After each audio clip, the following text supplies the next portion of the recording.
Sedikit untuk kasasinya seperti apa sih Bang saat ini? Makasih. Saat ini posisi kasus setelah baru kemarin ya, baru hari Kamis kami menerima pemberitahuan dari PN Jakarta Utara perihal putusan banding Pengadilan Tinggi DKI Jakarta terhadap banding yang saya lakukan melawan laporan Saudara Hotman Paris Hutapea. Dan saya juga sudah minta untuk tim, diantaranya Saudara Rahmat, untuk mempersiapkan dan mengambil salinan agar nanti bisa kita lakukan upaya hukum selanjutnya. Ya. Sampai saat ini nanti mungkin untuk pernyataan banding akan dikoordinasikan, kasasi maksud saya, pernyataan kasasi akan dikoordinasikan dengan tim, dan di dalam penyusunan memori kasasi saya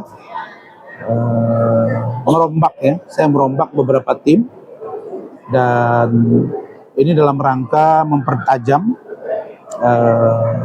alasan-alasan hukum sehingga saya yakin hakim Mahkamah Agung akan bisa lebih netral, akan bisa lebih memahami materi-materi dari kasasi saya, karena ini adalah upaya hukum terakhir ya di Mahkamah Agung. Dan saya berharap juga agar hakim-hakim bisa melihat kasus, setidaknya sekarang ada 3 seorang terdakwa yang sudah divonis, ternyata itu diberikan diskresi oleh Presiden. Thomas Lembong diberi abolisi, kemudian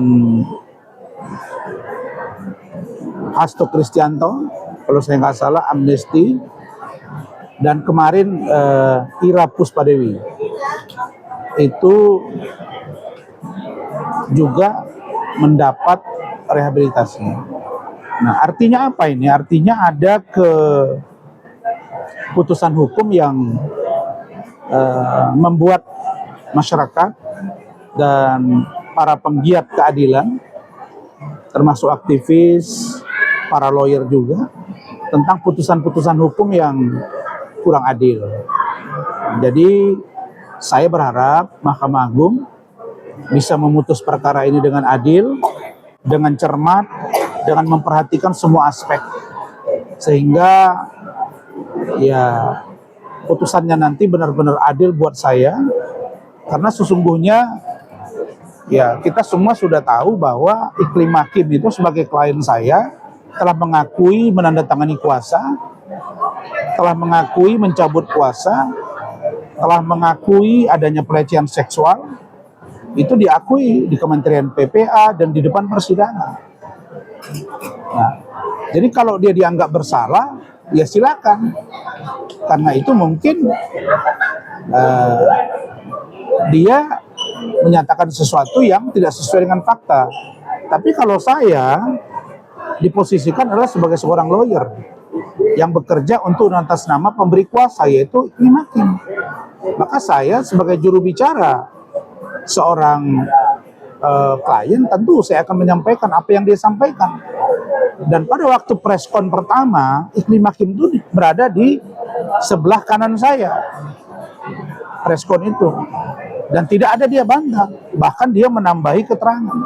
Jadi setelah saya dalami kemarin putusan itu hanya 15 lembar, saya kira poinnya itu sangat tidak tepat kalau saya dikenakan di urusan yang sesungguhnya harus membebaskan saya. Jadi saya percaya Hakim Mahkamah Agung di bawah pengamatan dan pengawasan Badan Pengawas Mahkamah Agung, Komisi Yudisial, Ketua Mahkamah Agung, dan Ketua Kamar Pidana, saya yakin putusan ini akan adil buat saya. Dan saya kira kita yakin tidak akan ada intervensi karena ini sebenarnya hanya dua orang yang public figure, yaitu Hotman dengan saya, sehingga kasus ini menjadi viral. Padahal sesungguhnya ini hanya kasus, ya kalau saya bilang remeh-temeh, orang yang berzina, orang yang bercocok tanam, orang yang punya sawah digarap oleh orang lain, ngadu ke saya, sekarang imbasnya ke saya. Ini saya kira sangat tidak elegan ya, tidak elok kalau seorang lawyer dihukum karena ini. Kemudian ini sangat menjadi presiden buruk kalau misalnya saya sebagai seorang lawyer bisa dihukum. Ke depan orang akan takut menangani perkara termasuk gara-gara preskon. Apalagi preskon itu sudah diatur pada putusan MK, boleh bagian dari pembelaan non litigasi terhadap klien. Kira-kira begitu.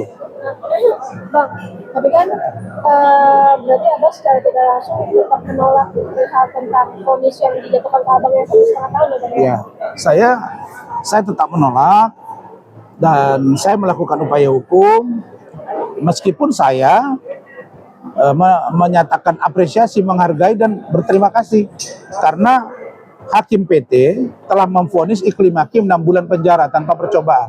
Itu membuktikan bahwa Iklim Hakim menyatakan melakukan perbuatan itu. Tapi kan tidak boleh perbuatan Iklim Hakim disamakan dengan perbuatan saya. Apalagi menyebut pasal 55 ayat 1 ke 1 turut serta. Kan Undang-Undang Advokat mengatur nomor 14 tahun 2003, pasal 16, pasal 18. Bahwa advokat tidak identik dengan klien. Tapi yang disampaikan Iklim Hakim tentu tidak boleh sama dengan saya. Yang kedua, advokat tidak dapat dituntut di luar atau di dalam pengadilan sepanjang menjalankan tugas profesi dengan etikat baik. Saya beretikat baik sejalankan tugas.